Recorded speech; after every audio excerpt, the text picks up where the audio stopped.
अब हम बहुत संक्षेप में अस्थमा के बारे में थोड़ी बहुत बातें समझ लें। भारत में 1.5 से 2 करोड़ लोगों को अस्थमा की बीमारी है और बहुत सारे ऐसे भी लोग हैं जिनको तकलीफ रह रही है और उनको ये पता ही नहीं है कि अस्थमा है। अस्थमा में जब अटैक आता है या बीमारी रहती है तो 3 चीजें मुख्यतः होती हैं। एक है ब्रोंकोस्पैज्म, यानी कि सांस की नली जो है वो सिकुड़ जाती है, संकुचन हो जाता है। नली सिकुड़ जाएगी, संकुचन हो जाएगा तो उससे हवा नहीं जाएगी, सांस लेने में दिक्कत होगी, सांस नहीं आएगी। दूसरी चीज है इन्फ्लेमेशन हो जाना, किसी भी इन्फेक्शन से या एलर्जी से सांस की नलियों में सूजन हो जाता है। अब जैसे ही सूजन होगा तो वो रास्ता जो है जहां से सांस को आना जाना है वो रास्ता रुक जाता है। और तीसरी चीज है बहुत ज्यादा म्यूकस बनना, जो कफ बनता है वैसे ही। तो बहुत ज्यादा अगर म्यूकस बनेगा, एलर्जी होती है या इन्फेक्शन हुआ है, मौसम बदलने से हुआ है, अगर बहुत ज्यादा म्यूकस बनेगा तो ये भी सांस की नलियों को ब्लॉक करता है। जैसे किसी नली में ब्लॉकेज आता है, यहाँ भी वैसे ही ब्लॉकेज आता है। और इन 3 कारणों से ऐसा होता है कि सांस नहीं जाती है। जैसा कि हमने पहले भी बात की है, अस्थमा के अटैक के कुछ ट्रिगर्स होते हैं, जैसे हवा में बहुत ज्यादा पोल्यूशन हो, फूलों के परागकण हो, कीड़े मकोड़े के जो डस्ट होते हैं उससे होता है, वायरल इन्फेक्शन होता है उससे अटैक आ सकता है। कई बार स्ट्रेस से, एंजाइटी से, परेशानी से, घबराहट से अटैक आ जाता है। ठंडी हवा से अटैक आ जाता है, सूखी हवा से अटैक आ जाता है। जो कॉकरोच और कीड़े हैं उनका जो बीट होता है उससे अटैक आ जाता है। ये सारी चीजें अटैक करती है, सांस लेने में दिक्कत करा सकती है।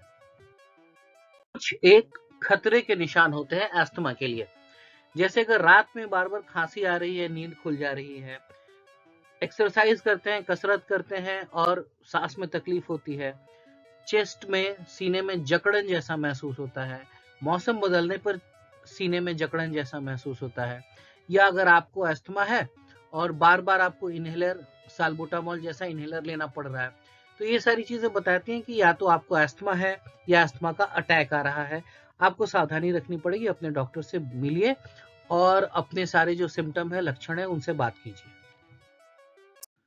आपको जो अस्थमा की दवाइयां दी जाती हैं उनमें मुख्यतः 2 तरीके की दवाई होती है। एक दवाई होती है कंट्रोलर, यानी कि अस्थमा को कंट्रोल में रखेगा, उसके अटैक को आने से रोकता है। और दूसरी तरीके की जो दवाइयां होती हैं वो रिलीवर दवाइयां होती हैं, यानी कि अगर आपको अटैक आ रहा है, सांस में तकलीफ हो रही है, तो ये दवाइयां रिलीफ देती हैं। अगर इन दवाइयों से भी आपको रिलीफ नहीं आ रहा है या बार बार आपको अटैक आ रहा है तो आपको अपने डॉक्टर से मिलना चाहिए। हो सकता है कि आपको ज्यादा इलाज की जरूरत हो या आपको फिर से आपका टेस्ट किया जाएगा, परीक्षण किया जाएगा कि आपके लिए कौन से तरीके का इलाज, कौन से तरीके की दवाई आपके लिए ज्यादा सूट कर रही है। दमे से बचाव के लिए कुछ एक तरीके आप अपनाइए, जैसे बेडशीट, चादर, इन सब चीजों को गर्म पानी में हफ्ते में 1 या 2 बार जरूर धो लीजिए। कमरे में धूल वगैरह आने से, परागकण आने से, जहां पौधों के फूल के परागकण आ रहे हैं उसको रोकिए। आपको जिन चीजों से एलर्जी के टेस्ट में एलर्जी पाया गया है उन एलर्जी वाली चीजों से अपने आप को बचाइए। आप एक फ्लू का इंजेक्शन लगवाया कीजिए, साल में 1 बार ये इंजेक्शन आता है जो कि वायरल इन्फेक्शन होते हैं फेफड़े में, उन वायरल इन्फेक्शंस को रोकने के लिए आपको इम्यूनिटी देता है, आपको उसके लिए बचाव कराएगा। इसके अलावे आप एक्सरसाइज कीजिए, जैसे सांस का एक्सरसाइज है, अनुलोम विलोम है, और भी हल्के फुल्के एक्सरसाइज जो कि बहुत ज्यादा स्ट्रेस नहीं डालते हो लेकिन आपकी सांस की गति को, सांस लेने के तरीके को, सांस लेने की क्षमता को बेहतर बनाते हो। याद रखिए, दमे का रोकथाम संभव है और डेविड बेकहम जैसे फुटबॉल के खिलाड़ी को भी दमा है और वो फुटबॉल खेलते थे। फुटबॉल ऐसा खेल है जिसमें शरीर पर बहुत जोर पड़ता है, बहुत ही जटिल, सघन, सीवियर एक्सरसाइज है फुटबॉल। सबके लिए फुटबॉल खेलना आसान नहीं है। ऐसे लोगों को भी दमा है और वो भी ठीक ठाक है, तो आप भी ठीक रह सकते हैं। इस बीमारी से घबराने की बात नहीं है। जितनी सावधानियां और तरीके आपको बताए जा रहे हैं उनका ख्याल रखिए, अपने डॉक्टर के साथ मिलते रहिए, उनकी बातों को सुनिए।